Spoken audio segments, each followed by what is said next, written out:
Hi guys, welcome to Windsome Cottage Garden. My name is Hannah. I'm so glad that you decided to join me today. We are in the cottage garden today, moving around some plants.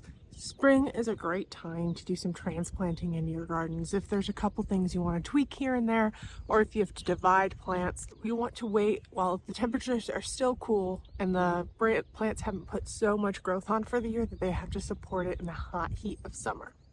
Today what we're going to be doing is actually transplanting 2 peonies and then moving some crocosmia to another location in our yard. I'll show you where we are in just a second, but one of the reasons we're doing this is we're making room for a couple of plants that I have coming that we'd like them in the places these are instead. So one thing needs to be moved so a new plant can go there. I want to move it to a place an existing plant is, and then there's 2 places that we thought would be better for the peonies. Let me show you what bed I'm working in so you can get an idea of where I am. I apologize for the audio because as always it's a little breezy here, but we are in the lilac tree island bed. This is also the bed that has the blueberries in our lower tier and rhubarb, which is just coming up. Up top here, we actually have 3 peonies that are just breaking dormancy. We've got one right here, one right here, and one right here. I was ever so grateful to see the stalks because they were a little hard to see without them. These peonies actually came from my parents' old house. We just kind of stuck them here and have always intended to move them because they're 3 of the same variety all right next to each other.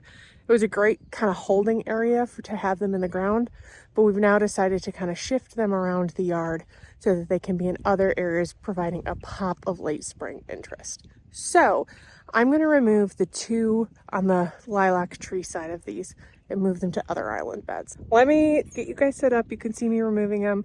We'll get them planted and then I'll show you a little bit more about where they ended up before we move the crocosmia.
We got the 2 peonies moved.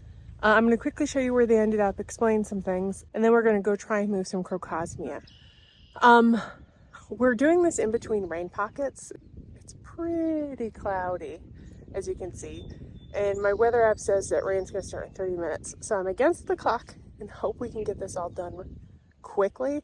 Also in this video, I am going to share some footage of Molly, who is currently working on finishing up this bed that we started in our last video.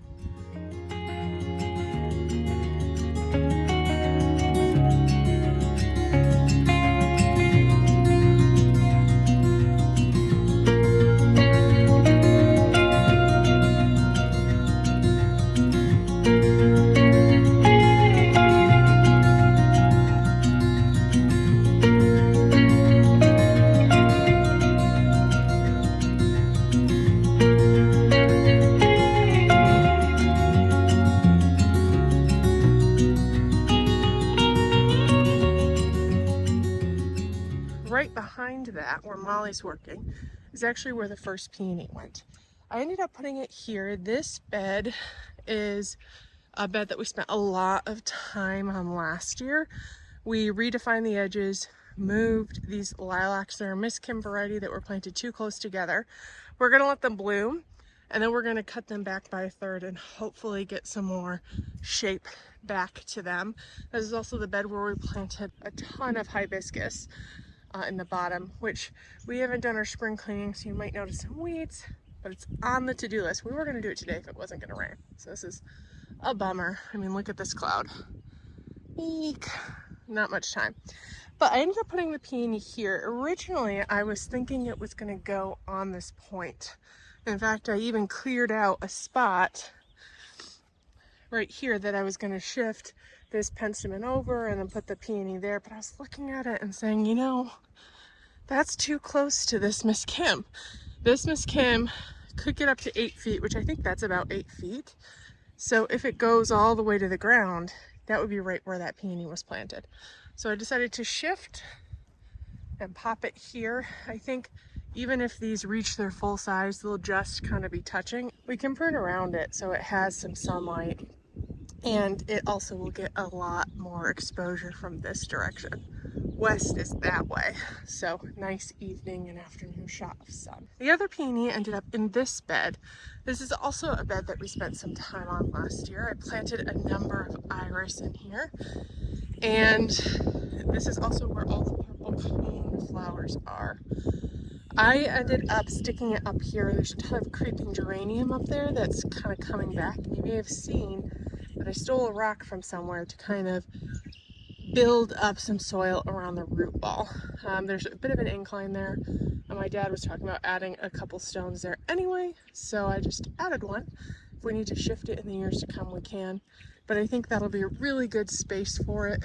It'll be really nice and visible from the house. Should also get a decent amount of sun because it has got the same western and southern exposure. Okay, since we're up against the clock, I'm gonna go move my stuff up there. We're going to be digging up the crocosmium bulbs, which isn't something I've done before. So I'm gonna attempt to use a pitchfork. They should be buried about 4 to 6 inches below the surface in their bulbs. Now is an okay time to move them. And I'm gonna try and get them into this new space before they start putting on too much growth. Well, just as I came to dig up the crocosmia right behind me, the rain started a little earlier than expected. So I think this is probably where I'm going to end this video. I have to run down there, grab some supplies I left out to put away, and then shut up the cages around it. So I will leave you with some gentle spring rain, and we will pick this video up next time we're back at the cottage garden. Hi guys, Editing Hannah here. I wanted to quick pop in with a voiceover and kind of let you guys know, as soon as Molly and I ended up putting all the fences back together and all of our bits and bops away, the rain had kind of cleared.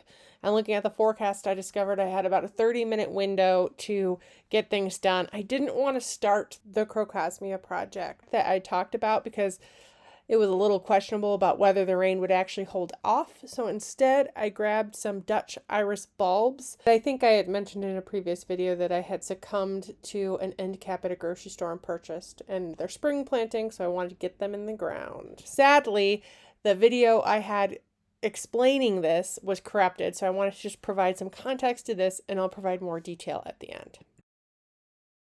All right, that's that job done. As you can kind of see, we created a swath from about where the bucket is all the way around to right there. So I was gonna put these up where I planted that little fern. It had been popped out at some point in time, popped it back in, added a little more soil. The roots still look good, so I think it'll come back. But I decided to move it out where it's gonna get a tiny bit more sun.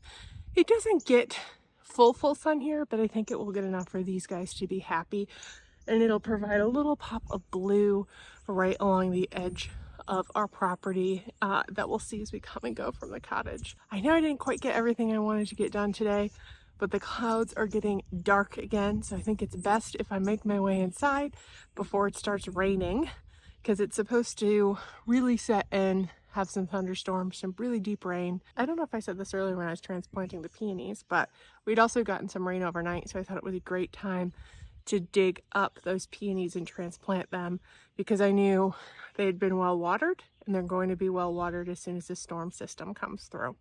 We actually have some colder weather coming tomorrow. It could potentially snow. I am really hopeful it doesn't. If it does snow, it's not going to stick. The ground is way too warm. But it's always a little depressing. It's not shocking. It's mid-April in Michigan. These things happen here, but hopefully after that, the days after that, it's supposed to warm back up. Not quite in the 70s and 80s, which we were experiencing, which is unseasonably warm, to say the least. But it'll be in the 50s and 60s, which I think is prime spring gardening weather. So anyway, guys, thank you for joining me today. I know it was a bit of a mixed bag of tricks as we were buttoning up projects, moving a couple things, and dodging rainstorms, but I appreciate you sticking along with me and joining us to watch the garden grow together. If you like this video, please make sure to hit that thumbs up button and subscribe so you can watch not only the cottage garden's journey, but also our city garden's journey as well. Again, I appreciate you joining me, and I can't wait to see you in the next video. Bye-bye.